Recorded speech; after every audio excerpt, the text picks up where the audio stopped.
Hey folks, welcome to Kaiser's Castle. Today I have Joe Emenon on. He's a good man. Good. We call each other brother. We may disagree on a lot of things, but we find that the more we disagree, the more we find agreement. And that's kind of the way Americans are. We're supposed to do that.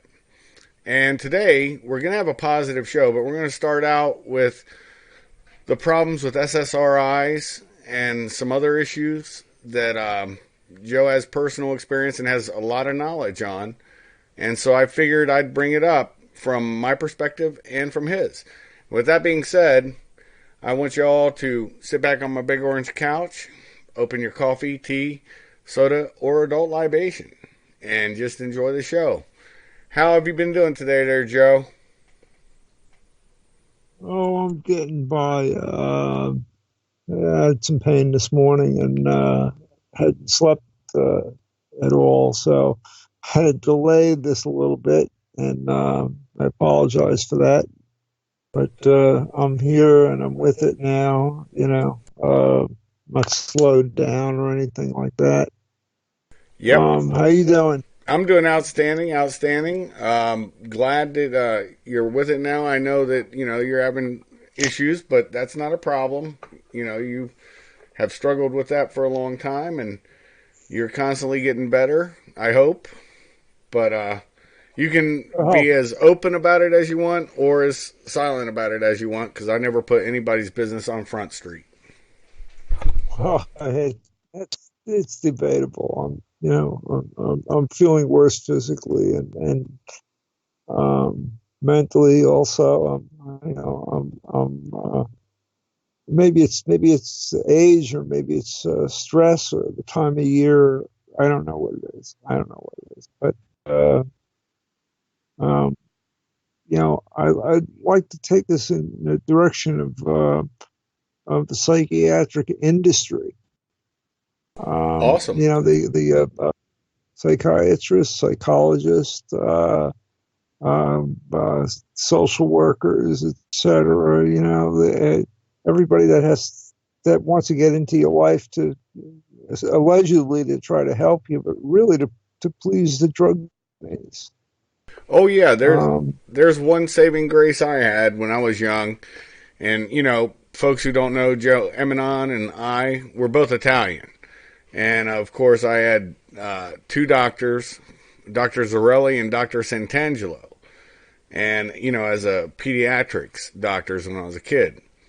And then there was an experimental drug back in the, I don't know, it would have been the 70s when I was in kindergarten. And the teachers wanted me put on Ritalin. And Dr. Zarelli was the doctor we saw that day. And he told my mother, Betty, there's nothing wrong with that boy, that a swift kick in his ass wouldn't help. And that was real talk back then when doctors still smoked cigarettes in their office, and so could the patients. And that's a real deal story. And thank God I never did it. And when they wanted to try to do that garbage to my son, I made sure they didn't do it. But that's my only experience with it, except for statistics that later on, after Joe tells his thing, I'll bring up what law enforcement's dirty little secret is that they never like to talk about. oh yeah, I see a very very big problem with these new they call them second generation or next generation antipsychotics and SSRIs and SNRIs. SSRIs is selective serotonin reuptake inhibitor. Serotonin is a chemical that's created in your brain, and it does certain things to if there's too little of it, you can become depressed. All right. If there's too much of it, you can become manic. Um, and the SNRIs take care of uh, chemicals that are closer to the front of your brain, the thinking part of your brain, where your memory is formed, where language is formed, and so forth. And that's it's they're, they're not typically considered neuroleptics like antipsychotics. Antipsychotics back in 1950s, let's say, the only thing, if somebody was really whacked out, the only thing they could do for them was they could give them electroshock, insulin. They could wrap them in a ice cold blanket, and stress them that way, or they could load them up with morphine, right? Just to manage them, right? And along comes these miracle drugs, quote unquote miracle drugs. The phenothiazine, heard of them, I guess, Kaiser? Right. Now, Yes. that was just doping the Yeah. problem, though, but not really solving it. Do you think any of the Well, early treatments actually had any success, or is that why they just decided to well, dope the people up? well. My dad did work for as a psychiatric nursing care technician. I was born in another state. We came out here in 1960, and these drugs were just starting to be used very widely. And you had, the three major ones. I think it was compazine, stelazine, and thorazine. And the long term use side effects included shaking, unstable gait when you're walking, fine motor movement is impaired, and that stays with you for life. There's things to correct it, right? Unfortunately, I've never had a psychotic episode, and so I'm not talking from personal experience, but from things that I read, and I did take organic chemistry when I was in college and some related courses. But these drugs were touted as as a panacea, as a cure all for very violent patients who become calm as a lamb. And they were able to do things, semi-normally. I would guess, their thinking was impaired, but it wasn't. But even the most violent patients could be calmed down with this stuff. And the doctors, nurses, nursing care technicians, especially at the VA, they thought it was a miracle.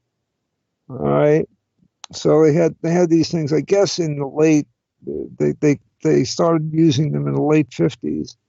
And my dad was in the Army for 4 years, so he had to in order to qualify for a military pension, he had to work for a government agency for another 16 years. So to get his 20 years in. And so he left a higher paying job at Congolium there, where they made vinyl, floor tiles and so forth. And we moved out to Long Island. Most of my uncles worked in on electronics and avionics and so forth. They either worked for Grumman or for a subsidiary of a company that dealt with Grumman. They sold them, whatever the bid went out for. So I had a lot of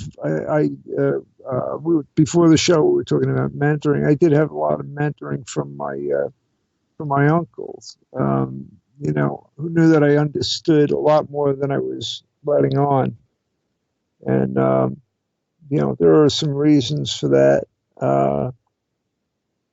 Where I was born, kindergarten was all day, It was an all day affair, you know. And you learned how to read. You got your Dick and Jane books, and the only difference is you had nap time. And where I lived, it was walking distance to school. There was no buses or anything like that. It was a very small town, and so I came out here, and I had just turned. I hadn't quite turned 6. Now, and over here, kindergarten is half a day. They don't. All they do is finger paint, and the teacher tells them stories and stuff. So they don't really get into anything until first grade. So first grade here was like kindergarten where I came from. And I know you might have some experience with this that you'd like to share. That they wanted to give me a high-powered stimulant, which is now used as a recreational drug. It's methamphetamine. They wanted to give me that to supposedly because they thought I had attention deficit hyperactivity disorder, when in fact I was actually bored. So they gave me 1 dose of that stuff, and I was crazy. I was running around because I didn't have ADD or ADHD or anything like that. So it made me worse. And they ended up giving me adult doses of Librium. One before I went to school. One after lunch, after I had to go to a nurse's office. One after dinner, and one at bedtime. Adult dose, 25 milligram Librium capsules. And I couldn't swallow pills. I was 6 years old. I couldn't swallow pills, so I had to mix it in applesauce or stir it into a drink, like orange juice or whatever. And I always wondered why I felt crappy in the summer. I didn't have to take it in the summer at all, but so they pushed me into the from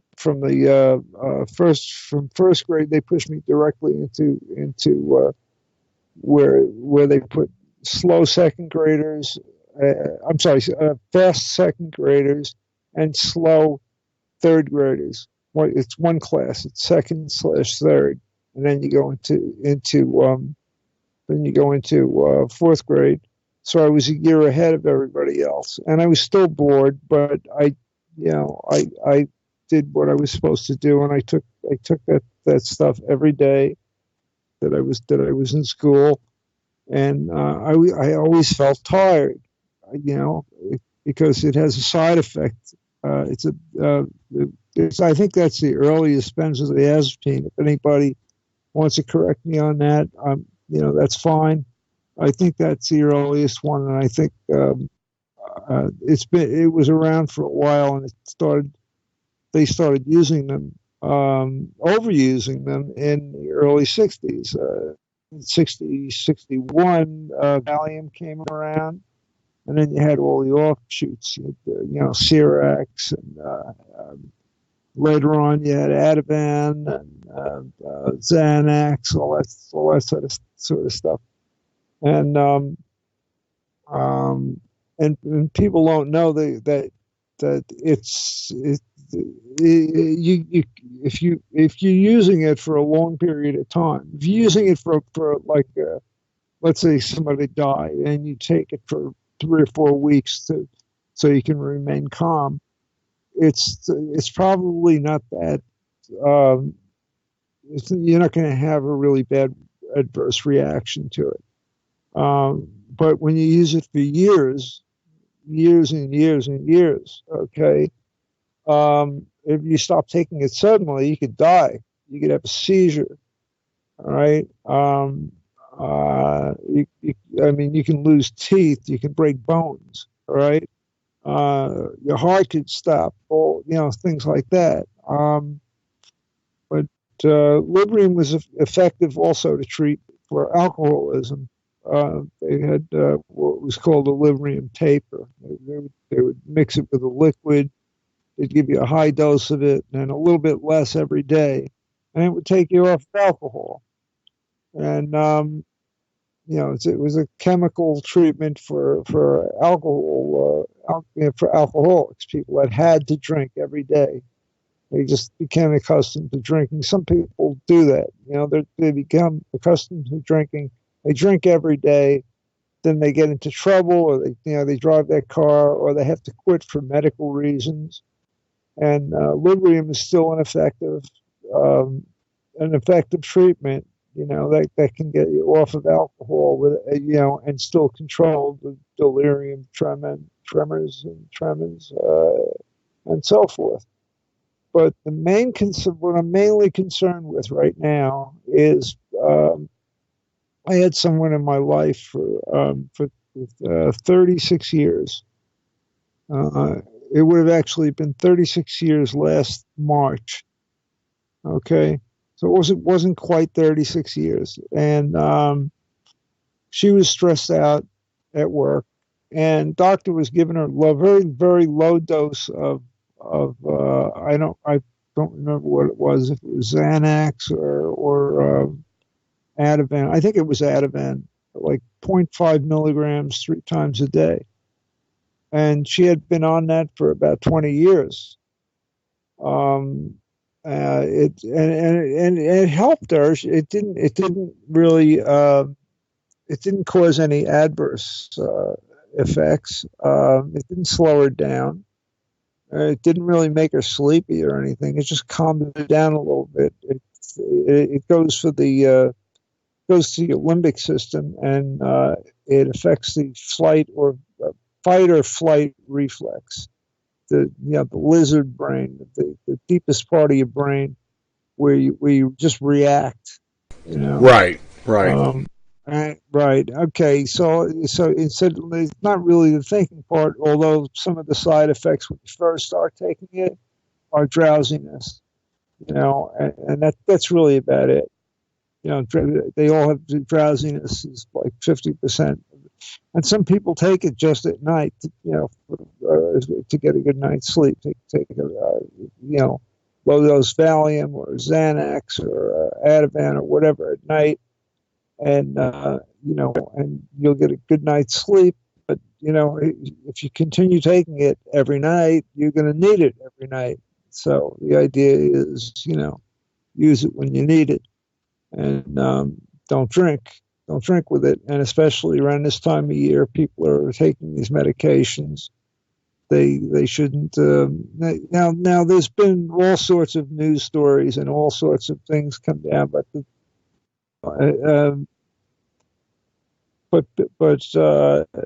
doctors are discouraged from prescribing it, to anyone other than very, very severe cases. All right, and of post-traumatic stress disorder. I mean, it stops it in its tracks. If you've ever been in a situation where when the phone rings, you jump out of your skin, or if somebody bangs on the door, your heart starts pounding and your eyes, go pinpoint. You're almost ready to strike. Okay, what it does is it slows that process down, so you have a chance to think about what's going on, and you end up responding normally. Until they reduce the dose or take it away from you, and then you're liable to have seizures and so forth. And like I said, there's people that actually they do microdosing. They cut it down by 1/100th of what they're taking. Every day they go down 1/100th. So people have been, especially people that tend to abuse it and they think that that's the cure to all their problems, and they'll go to 3 different doctors and get this stuff. So they're doctor shopping back then, or now? Right. Okay. Yeah, they pretty much clamped down on it in New York where I live, and they pretty much clamped down on it. But and they put that also in in the same category as I guess Tylenol with codeine. The category, I think it's category 4. It's even I think it's one category down from it. It's category 4, I think. It's not considered dangerous. It's extremely difficult to overdose on it unless you have a very large supply. But it does potentiate it does potentiate opiates. So if you're taking say a Oxycotan or something for a legitimate reason prescribed by a doctor, and you take a small quantity of Valium with it, it'll almost double the effect of the opiate. Yeah, and, I can attest to that, brother, because when I got injured over in Iraq, they put me on, and I can't take either of them because it just feels like it rips my stomach out. I'll explain that, I guess, more, but just to touch on it while you're going through it, they gave me the Oxycotan and the Volume, and it just felt like somebody was ripping my intestines out of my body, and that's why I've never understood. Of course, it took the pain away from my injury, but my injury was near, my belly area, and the thing about it was, it always makes me laugh. I don't understand how anybody can get hooked on that, because unless I have some unique way that it makes me feel, that ripping out of my guts, I didn't take anymore. I was like, I took the Volume, I think, a little bit, but maybe for a couple days. But that Oxycotan, after I had left the combat, it's a combat combined armed services hospital, the Cache in Baghdad. I was trying to remember what they called it. And so that was my experience with Oxycotan, and the only one, because I always told everybody I don't want that garbage after that. Your thoughts? Right. Yeah.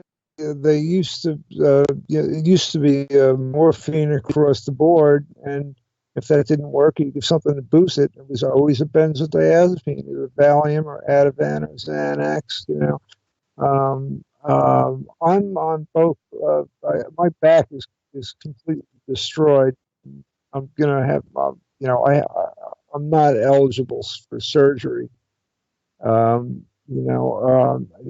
are far too many things wrong with it, and so I have to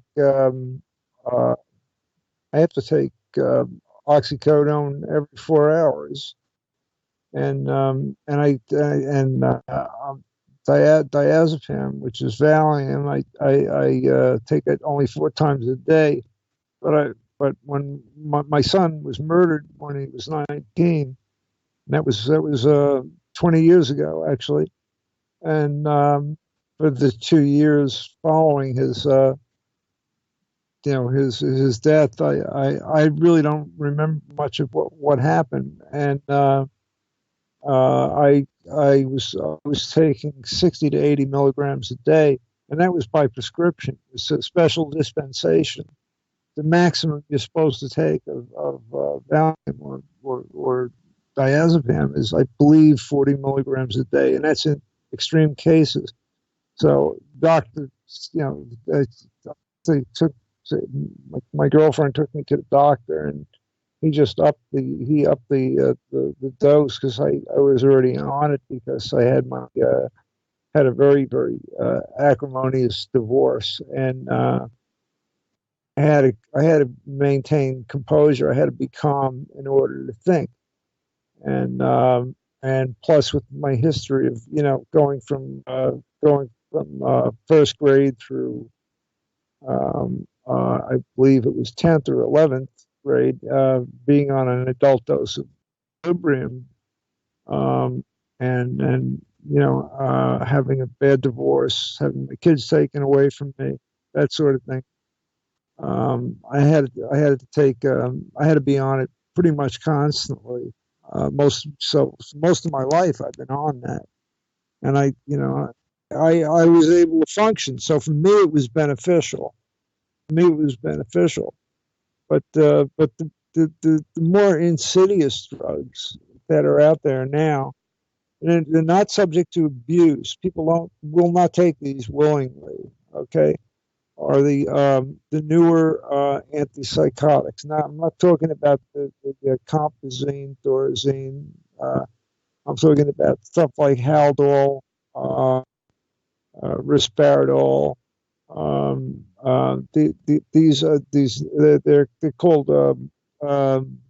They're called next generation antipsychotics. Okay, and they still don't know exactly how they work. They think that it has to do with acetylcholine esters in the brain, are somehow modified, and it slows down your thinking. And if you get agitated to the point of hostility, where you're going to act out your anger on yourself or someone else, your muscles get stiff. So it's chemical handcuffs. All right, it's commonly used in prisons, and they're giving that in various doses to people that are not psychotic at all, and they're coming out with new ones every day. It's an awful state of affairs, and as you know, the pharmaceutical industry makes such a huge profit on it that they encourage doctors to prescribe whatever they're putting out. You know, when Prozac first came out, that's an antidepressant, all right, but it's not like the older antidepressants. It was called the next generation antidepressant. When that came out, that was considered a panacea, and now this is also, this type of drug. They can give it to everybody, and there's so few side effects and that sort of thing. But there's something called malignant neuroleptic, neuroleptic malignant syndrome. Okay, where it screws up the chemistry of your body. Now, I understand your point about the oxycodone and Valium combination.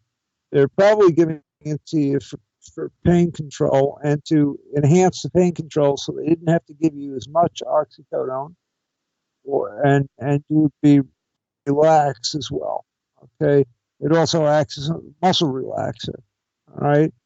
So for someone like me, a low dose of that, along with the oxycodone, doesn't impair my mental capacity, and it doesn't impair my physical capacity because I don't have any. Right. I don't have any physical capacity. Right.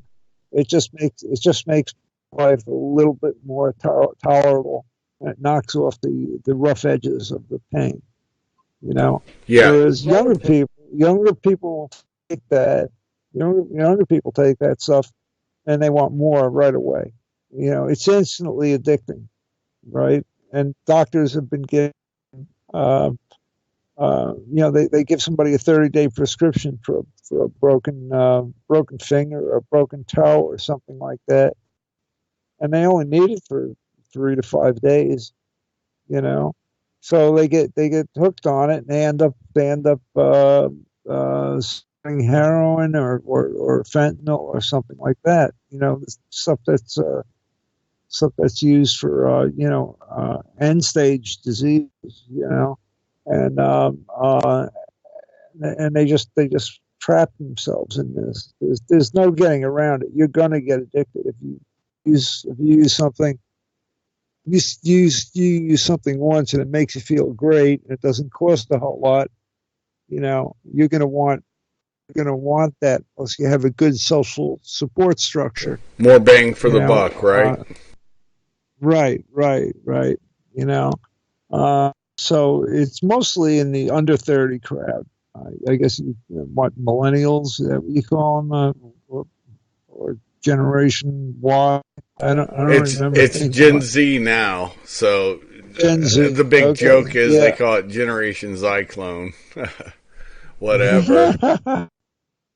Oh well, but those are the people that that make it difficult for people that have chronic pain conditions and benefit from judicious use of these drugs.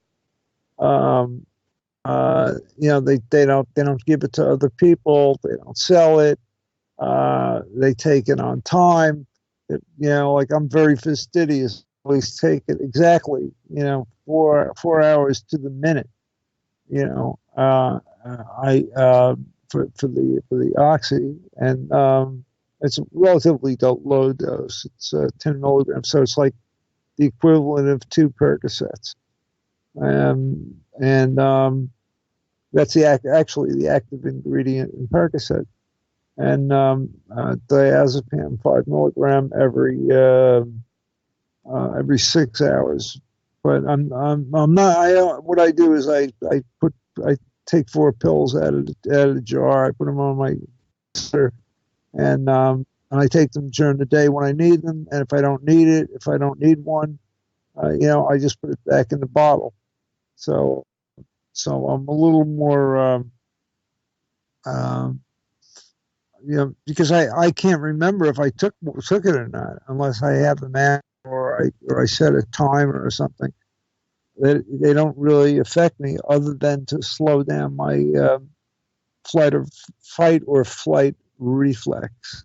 Right. That was something interesting.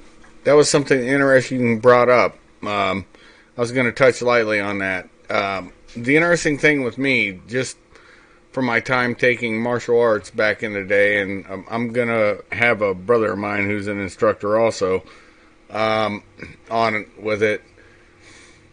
Just the discipline, when you talk about the response for fight or flight, I've heard like Jay Dyer and other people on that will talk about, MK Ultra, this kind of thing. But there is something that actually people can do. And it's funny because everybody who's ever worked with me always knows this, and you've probably heard this too from people, bro. If there's something serious going down, first I get that feeling in my gut, and it's almost like precog for a couple, I don't know, maybe 30 seconds out, and I know we got to change something. It's just a feeling, that situational awareness. But I get quiet. I may say something, and my focus just becomes right there in the moment at that time. And I have no idea why. But I think that's the same thing, except for the fight or flight is when I decide to do it, and I will act. I don't react. I will take the decision and live with the consequences. Your thoughts on that kind of situation? Yeah, see that now prescribing a benzodiazepine to someone like you, when you're on active duty, when you're doing your job, you have to be attuned to what's going on. They want you in that state of heightened awareness. Okay, they don't want your edge,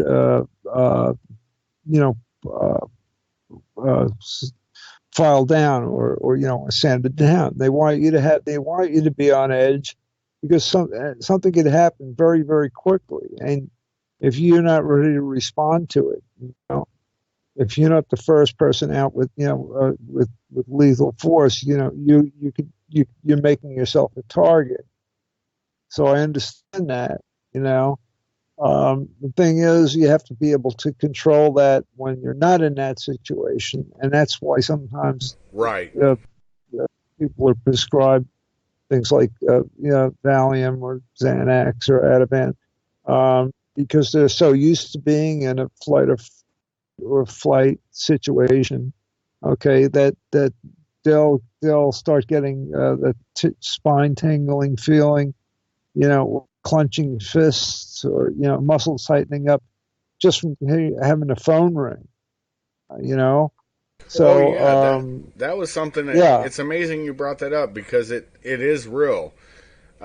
We used to have something we called pre-assault indicators, clenching of teeth, moving your hands, somebody going silent when they were talkative, somebody smiling, grooming, i.e., tussling their hair, fanning their eyebrows out. Uh, all of these things, their hands start moving in a different way. These indicators are correct. And that was something that it took, I don't know, maybe 3 or 4 situations. One of them was we were arresting somebody for something I really can't talk about what we did. But, the guy was decent and he said, "Can I hug my boy, before, don't put my handcuffs on me in front of my boy." And I'm trying to be Mr. Nice Guy. And I'm like, "Yeah, not a problem, and I'm right there looking at him, and I said, his boy's crying and stuff, and he just, I want to calm him down. The motherfucker threw his boy at me, and I chased him down like a little rabbit. And, it was That's an interesting twisted. arrest. That's twisted. That's twisted. See, that's when you have to know what you have to know your capabilities. You have to know your limitations too. You know, and you have to be able to predict other people's behavior. Just sometimes just by the muscle tone in their face. Or where they're looking. Or what they're doing with their hands, or how they're, or how they're postured, physically postured. The only indication Um, I got was he had, and it's a microsecond, so don't think I realized it and I was ready for it, because it did catch me, and that's why I do have a back issue today. It caught me off guard because as soon as he looked at me as he was giving his boy a hug and being all like nicey nice, when he looked at me, I'm like, okay, something's about to happen. And as soon as that thought went in, a microsecond, I'm getting a 9-year-old thrown at me. And I have a son that age at that time. oh, that's And awful. That's I terrible. took the hit, but I didn't fall down. But man, I chased him down like a little rabbit. And it was an interesting little time. I had to write a memo on that one. See, now, if you had been on any of the benzodiazepines, even a very low dose, uh, it would have made the difference possibly between getting the guy and reacting to it appropriately and completely screwing it up and putting your own life in danger. That's why that's why these drugs are not generally permitted, uh, even for things such simple things like driving. You'll have a slower reflex, to hit the brake. Just like Even if you alcohol. don't Yep. notice it. Yeah, yeah. That exactly. And I was describing before. They use Librium, uh, um, uh, uh, to take people off of alcohol, because some people become so addicted to alcohol that they get physical effects. The DTs, you've heard of that, right? Oh hell Delirium yeah, tremens. hell yeah! Delirium Yeah, tremens is yeah, a real thing, and you yeah, can tell an alcoholic when their hands are shaking. Um, yeah, that's a real yeah, thing, and yeah. even twitches in their body, their muscular Right, ability. It's about reading people. right. In the end, I think as you get older, and I think the young. Here's the thing, I guess for the people who aren't my mentors or my mentees, I learned from my mentors mostly. All this crap was just like pre-assault indicators, verbal judo, which is, I agree with you, but let's think about it this way. Negotiation skills. Everybody thinks this stuff is voodoo wicked science. No. You negotiate when you go into a Starbucks. What kind of coffee you want. You negotiate when you go everywhere. You probably have 4 or 5 negotiations that go on every day in your life. And you just have to learn how to speak to people. And you don't speak to people, you don't speak down to them, you don't set them up. You don't play games with them, because if it's a life or death struggle or a life or death situation, you don't want to fuck around with somebody's mental state, because they're already in a bad place. In law enforcement or militarily, if you're actually dealing with bad guys, not if you're, sitting some static gig or something like that. I mean, the possibility is always there. But if you're actually going out and putting hands on people, they brought you there first, and that means they've already proven themselves somewhere to bring you there that they're a bad actor. And at that point, once they do something, and you try to get as much as you can on the person, but that's nebulous. I mean, brother, that's like trying to call somebody's poker face. But it's just time and experience, and that's the thing I think we see, especially with the last culling, and I don't want to get political, I'm talking about operationally. When the ROEs change and you handcuff people, the rules of engagement, sorry, Joe, and you handcuff your operators, that's where problems and deaths and injuries occur. Your thoughts?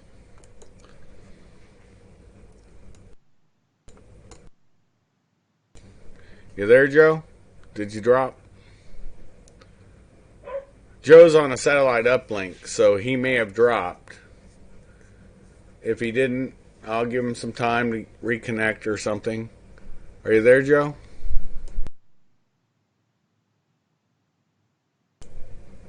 Let me try to reestablish contact with him. I'm going to hang up if you can hear me, Joe, and I'll try to call you back. No. Okay. Wait, I'm here. I'm sorry. I'm sorry. Something happened with the equipment. I was working on it while you were speaking. So sorry, I was too short spoken. Yeah, I thought you were gonna go for a while there. But and I was trying to reconnect, and then all of a sudden I hit the right switch. But I understand what you're talking about, rules of engagement. I mean, it's different. It's completely different when you're, I guess, when you're on foreign soil and you're surrounded by someone who could be your enemy at all times. You don't know when it's going to happen. You have to be as alert as possible. You have to be ready to act. You have to be able to read people. You have to, and that's why you'll very rarely, if ever, see these drugs used on on active duty military personnel or on police officers, with the exception of, like, if they maybe they need something to calm them down. They give them a low dose to take at night, and it's out of their system in 12 or 14 hours. It's completely out of their system, and they're not going to react horribly to it. The only branch of service right now that bars enlistment to SSRIs, believe this or not, is the Marine Corps. Initial enlistment, if they find out you've taken SSRIs and you didn't tell them about it, they can actually discharge you. All the other branches really don't care. I'm talking about benzodiazepine. SSRIs are something totally different. Right, All right. right, I was just bringing they that up. work on they will they modulate the amount of serotonin and by they let it sit, in the neuron. Um, it's a reuptake inhibitor. In other words, it forces the serotonin that your body generates stays there for a much longer period of time, and it increases dopamine levels, which is the exact same thing that opiates do, but without actually bonding to opioid receptor sites. And it's sort of a reward mechanism for feeling good. A lot of people are on this stuff, maybe, let's say 3 months, 3 to 6 months. And, at first it doesn't do anything. And after 2 or 3 weeks, you start noticing that you don't feel as bad when you wake up, and you're not crying as much. And, you can hear the birds tweeting, and, the sky, you notice the sky is bluer, and you slow down a little bit, and you start enjoying life more, and then they take it off of it, and you're pretty much okay if it's used in conjunction with the right type of psychotherapy. That's the ideal model. Okay, but there's so much specialization right now that you have to go to one doctor for your medications. All right, and that doctor gets a report from your psychologist. Okay, that guy, somebody you see, a guy or gal that you see maybe once a week or once every 2 weeks. And they just have regular conversations with you, and they note, uh, your apparent level of stress. They know your They listen to headspace, you. basically, where your head's Right, at. right. Right, Right. They know what you're going through, how you're dealing with it, how you're sleeping, what you're doing, in your after hours, how you're performing at work. They can, and then they assess. They're the ones that actually assess what you should and should not be on, as far as things that affect brain chemistry. And I'm leaving. I'm just talking about psychiatric drugs now. Okay, so when right. you go into yeah, right. So when you walk in to see an actual psychiatrist, someone that went to medical school, and went through a psychiatric rotation, and they get paid the big bucks, and they do the least amount of work. They So true. Right. They'll assess you in a matter of minutes. Okay, and then decide to prescribe you, uh, you know, uh, maybe an SSRI, uh, you know, which is commonly known as a mood elevator, or an antidepressant, right? An SNRI. Yeah, yeah. Here's something about that Right. though. You touched on it, and it makes, if you think about it, you're showing the weakness of that whole program. And what I mean by that is, you have certain states that are talking about red flag laws to take veterans' rights from carrying a gun or owning one, right? And the interesting thing is, you have a guy you've never met. They've got this new way that they can, and they've had this for a while. They can arrest you for an errant Facebook post, right? But they don't really arrest you, and you don't really have the same legal protections. What they do is they check you into a facility to be looked at, and once that happens, um, with the red flag laws, they can take your ability to have your Second Amendment. And that's a guaranteed right that both on the left and right should fight for that. And because The red flag laws are a stripping of one of your constitutional rights. And right now they're talking about raising the smoking age to 21. Okay, first we allowed them. This is the slippery slope I think I talked with you about offline. I know I've done it in a program before. My Aunt Edie in Oh yeah. 79 when she died, she was 75. She used to go on and on about smoking when they're always constantly trying to take away your rights to smoke where you want to, and they presume you're not gonna not smoke around somebody, and blow smoke in their face or ask them if they mind if you have a cigarette. Once they did that, she said you'll never get that right back. And they're doing it with speech, and they're doing it with guns now. And I see that as a warning sign, and I'd love your thoughts on that. And we'll jump back to the SSRIs versus the other drug debate, but I really want to hear it. This is from a different perspective, folks, because Joe and I, we agree on much more than we disagree on. And politics should always just be ancillary. But I definitely want you guys to hear it from the other side, from a thinking gentleman. Yeah, I'm a little bit ambivalent about that because I think what they do is they apply it to everybody. They apply the same rule to everybody. Now, now if you look at somebody's Facebook history. Now, I'm not talking about the metadata, but I'm talking about their posts and the content and the language that's used. What's used in New York is not the same that's used in South Carolina. Okay, we'll tell somebody go fuck yourself, and it doesn't mean anything. It doesn't mean it doesn't have the gravity that it does in in some other parts of the country. So as a New Yorker, you saw that meme I have. It says, "Now entering Georgia.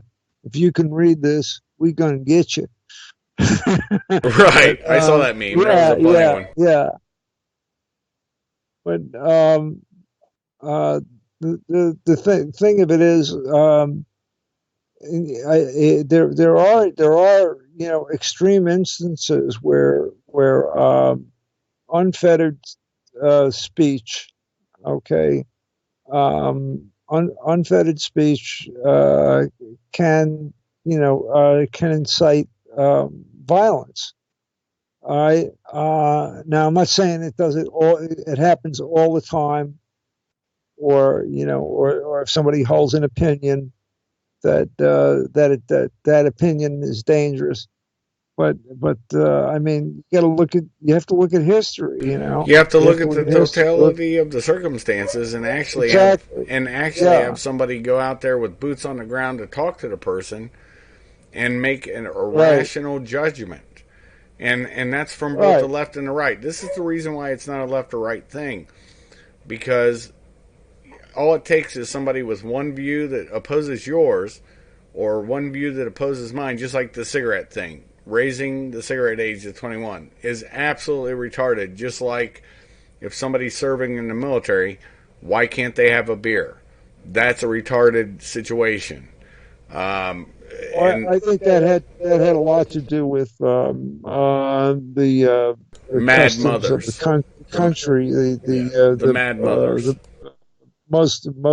Muslim faith. They don't use any alcohol, and you're not allowed to have any alcohol, I don't think, on base or anywhere else. No, that's Am wrong. I right about that? Yeah, you're wrong. That's general order. That's general order 1. You're wrong about that, because if you work for State Department, you can drink all you want at the embassy. A military base should be a closed base, especially in a war zone. Right. And what you do on that base is nobody else's business. And I absolutely agree with you. I absolutely agree with you. Like I don't drink at all, and I don't have any fault. I don't find any fault with anybody who chooses to drink, to sit down at the end of a hard day's work and open up a beer or have a couple of glasses of wine with dinner, right?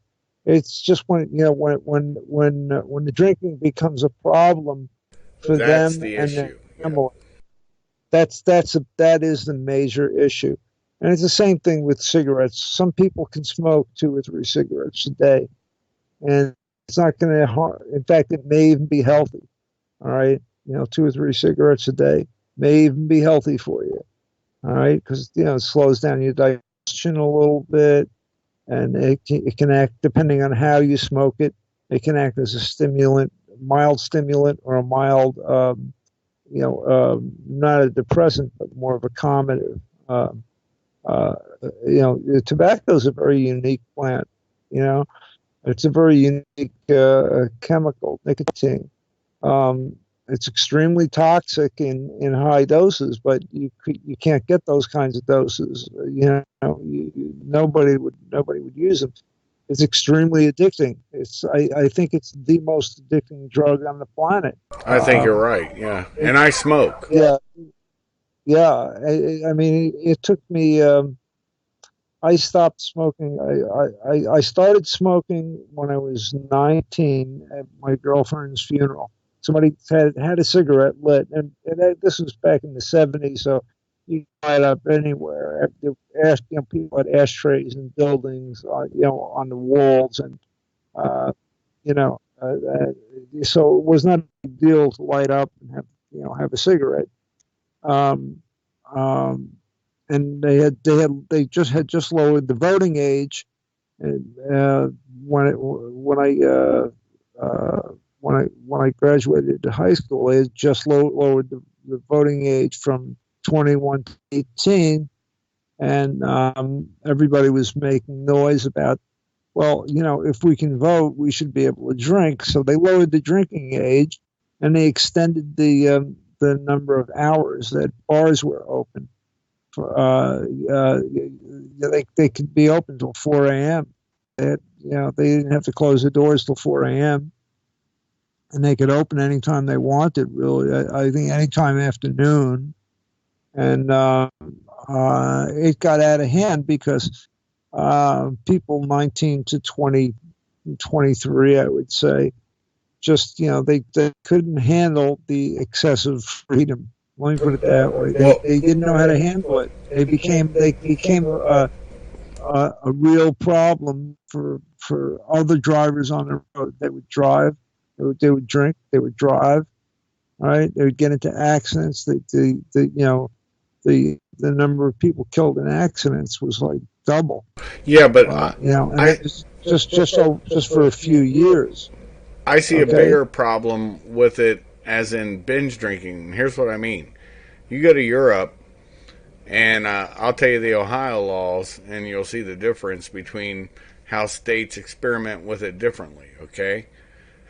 In Europe, if the kid's head goes above the bar and the parents gave him the money to go get a glass of wine or something, or beer, it's not a problem. And in Ohio, the legal guardian parent and a priest and a doctor can administer a minor beer, okay, or alcohol, whatever, because there are certain things alcohol actually is something they use for different types of treatments. So those are still on the books and legal. Right. My mother was a No, barmaid. understandable. My mother was a barmaid, and in the 70s, me and my twin sister would go into the bar. It's not illegal to have kids in the bar, and we would go in there and play the what the hell was that? Besides the jukebox, listening to music, we would play the pinball machines. Pinball was Pinball big. machines. Yeah. Oh, I was great at pinball. I was great at I was a young kid banging that pinball machine. Once this dude taught me, once you move the pinball machine, you can change the arc of that ball. And I started realizing it was like pool. That's why I still play pool when I want to. I'm pretty good at it. I don't know. I'm not the best, but I can play some pool. Just like my wife, one time, I don't gamble. and we went to can't think of the guy's place now, but we went to this certain place for a company I was working for, and we played poker. And my wife didn't realize I could play poker. I always surprise her. That's the funny thing. But the interesting part is that it's because of those experiences within that bar. People can talk all the shit they want about my mother, but she raised us and she worked hard. And she was a good woman. Nobody can doubt that. At least I know that. So they can eat a dick. Right. But the point is, the more important fact is, we've mystified alcohol. We've mystified smoking. And of course you're going to have problems with that. Because now, what do the youth want to do when they get in their teens? Go against society. And we're seeing it now, too, in different manners, in fact. And your thoughts? Oh, yeah, I did as well. But the thing is, I was brought up with, an all Italian family, okay? And right. At dinner, you sat down and, the beverage of choice was always wine from the time I was very, very young. I mean, maybe 2 years old. I used to go over grandma's, and she used to make anisette. She used to pour grain alcohol over licorice, and she would give me a little tiny. It looked like a beer. What do they call it? A beer stein. Yeah, it was tiny. Yep. The little ones. Yeah. Right. It was like I guess like 2/3 of a shot. Okay. For an aperitif. And I would sip that. Right, I would sip that down, and of course, out between the concentration of alcohol and the sugar. My cousin's the same age as me. We used to drink that stuff down, run around, and then just fall asleep somewhere. Right, like fall asleep on the couch. One of us would be on the couch, one of us would be on the floor. So it was not a big deal. We didn't get out of hand, and it took away the mystique. It disrupted the mystique of alcohol. Oh, gee, I really want to drink more of that. That never happened to me. And when I was about 7, I guess 6 or 7, I told my dad. I just asked my dad, "Is it okay if I have milk instead? If I have a glass of milk instead of wine?" And he goes, "Oh, sure," and from then on, I just didn't, I just wasn't attracted to alcohol. Right. Because I mean, bottle right there, of course, it was one of those big 1 gallon, it was the dry table wine, and and he would pick it up and pour it, and if you run low, he'd pick it up and pour it, and I never felt any odd effects from it. I never wanted more of it. I didn't want it after dinner. It didn't even cross my mind. It was just that I liked the taste of milk, and I wanted that instead. So I just never had an attraction to alcohol after that. Oh, I feel you. You know what I'm saying? I drank at my wedding. I used to drink on New Year's, and at Thanksgiving I used to make eggnog, but it really never concerned me. I didn't sit there and gobble down one glass after another.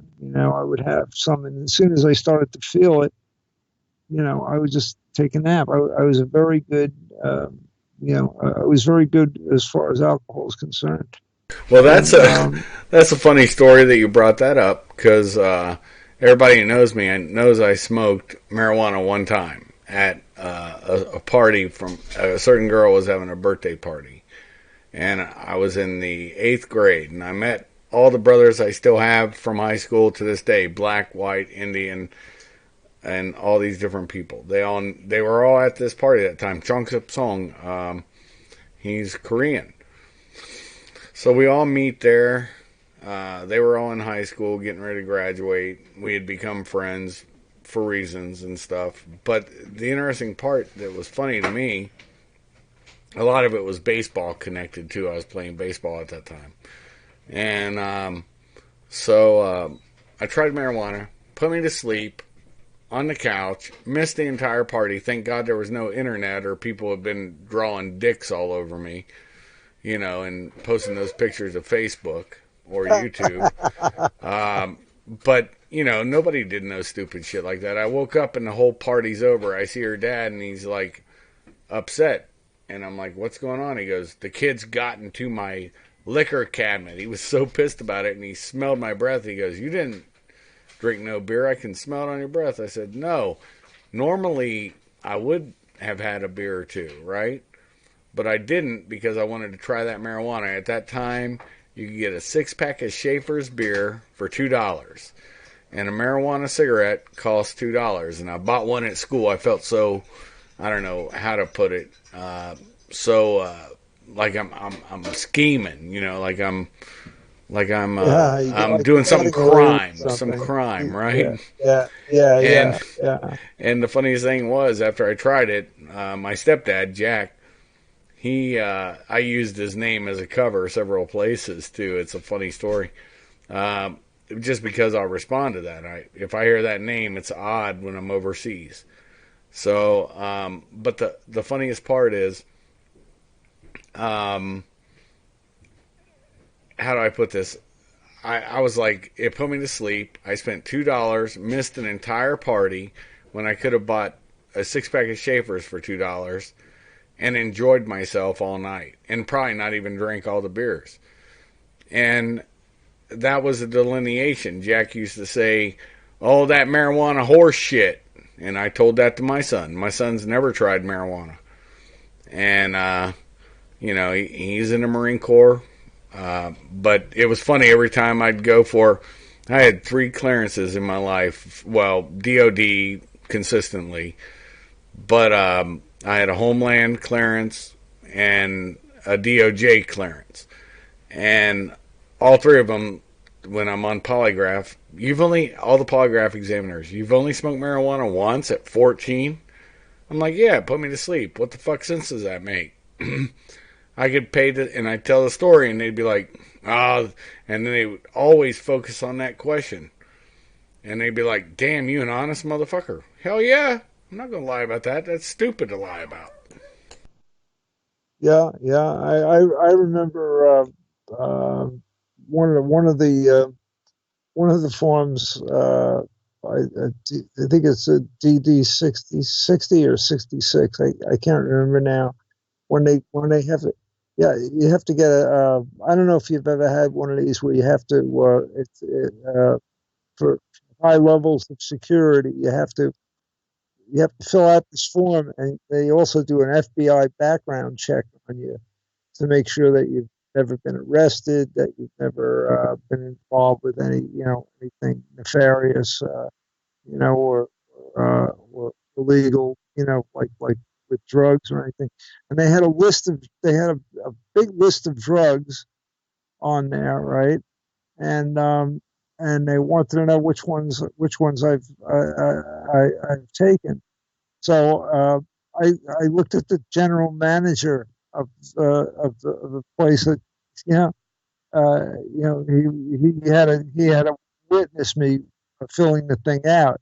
So he sat next to me, and I filled it out honestly. And when I got to that page, I asked him, "Am I supposed to cross off the ones that I took, or the ones that I didn't take?"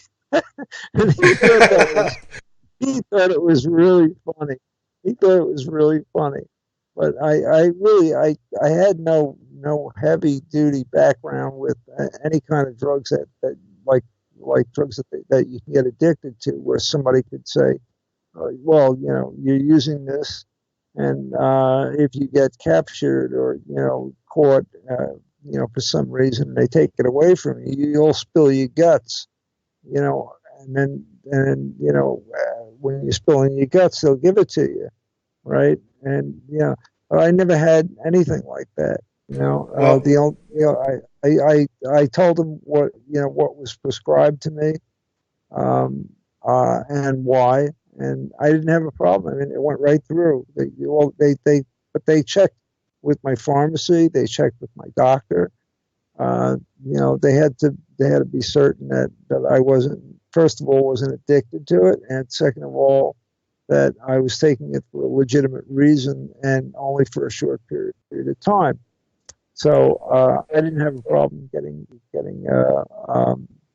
a security clearance because I was never really interested in drugs. I smoked a little weed when I was in college.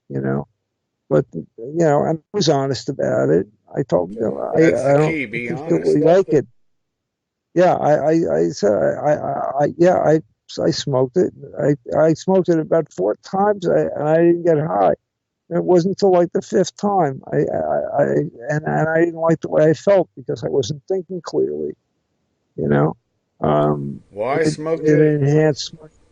Yeah, I smoked it, and it put me to sleep, and it turned me off forever. I'll tell you this. I had a TSSCI. And of course, they knock that down unless you need to know. Then they know that they can pop you up with JPAS. All they got to do is run your social security number. Back when I was in, now they're probably got some new. My son was saying they brought back some weird number that he has to memorize. They no longer use a social security, but yeah, it's a series of letters and numbers. yeah, and It's still 16 digits. I'm sure it's at least 10 digit. Yeah. Yeah. But Yeah. just like a social, but I don't know. I mean, I got my clearance updated. I believe it was when was that? 2017 when I went back to Afghanistan, and all that was probably, in all honesty, it was probably just a national records check. What the fuck, dude? My mind is blown because I can't remember what they call it. Interim. It was probably an interim clearance, but it's still. I could have had it bumped up if it was needed because I've already been cleared for that. It still took every clearance I've ever had always took a year to get. It wasn't like you could just get it, and I had to go in front of polygraph examiners numerous times, and this is just what they do in the government when you're working certain programs. I've been through that.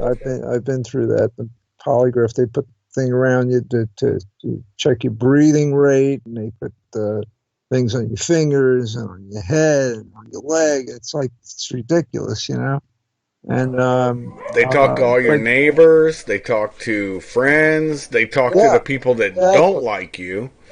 And the funny thing is, those people that don't like you don't realize you will see that in the final outcome of it because you have the ability to look at it. It didn't bother me if somebody had some adverse things because as an investigator, that's the first people I want to talk to. And then I'll take a judgment after talking to that person. And there were times, a lot of people don't realize this. It's almost like what we used to call filing a brush report. I don't want to get into specific numbers and stuff and digits to explain what these reports are, but they are real.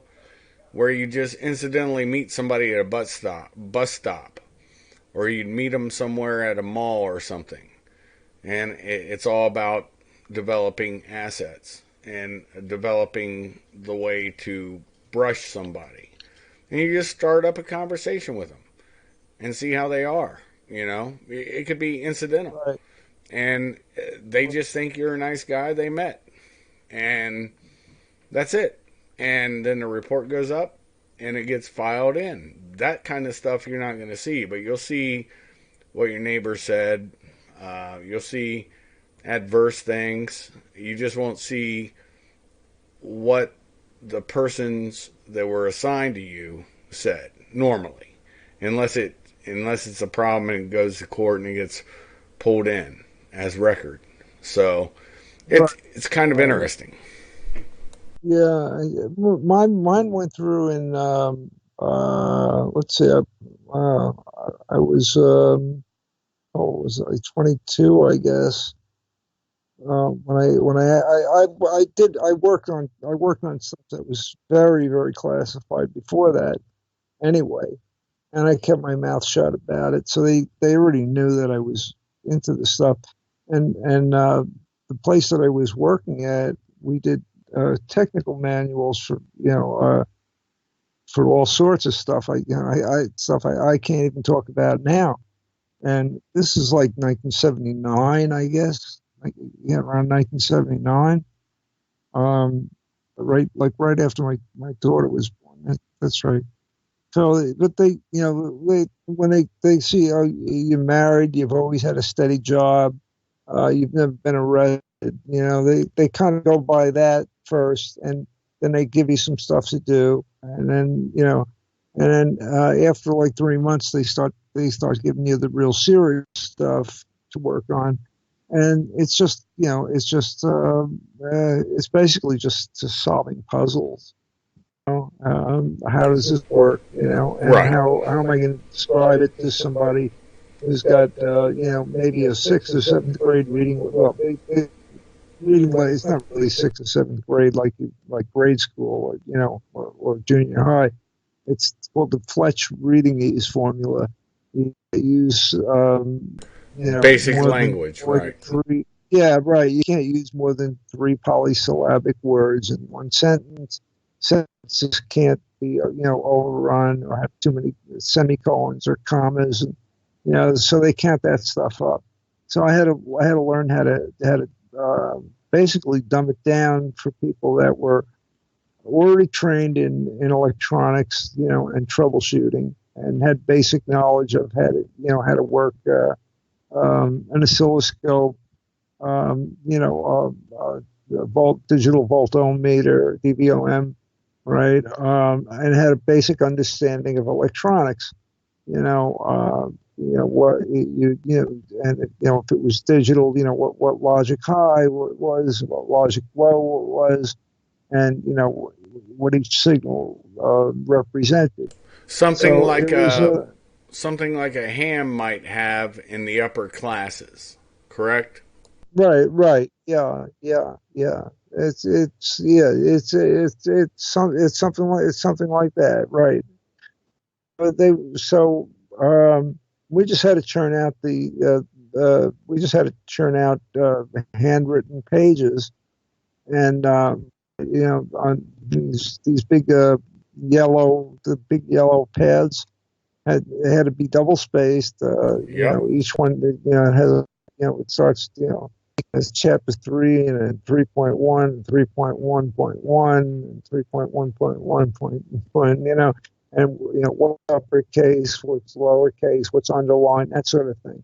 So it's like you heard of the Mill 38782, right? That's the standard. That's Right. the military standard for manuals. So that when you pick up a manual, you're gonna for one piece of equipment, you go to another piece of equipment, you can't tell who wrote it or anything like It that. follows a logical standard. It follows ladder Right. logic, Yeah. basically computer Yeah. ladder logic for your mind. Yeah. And that's Yeah. something that people, when they look at It's warrants federally or within all states, they don't understand that that is written with double spacing, large type for a reason, and why you do not have the daggone periods, the exclamation points, or the question marks right next to the word at the end. You still space it out, just like it was a word, so that somebody who has a 7th grade education, who reads that, who's on a jury, can understand it easier. And you're exactly right. This is the way it's done in all governmental agencies, state, federal, local.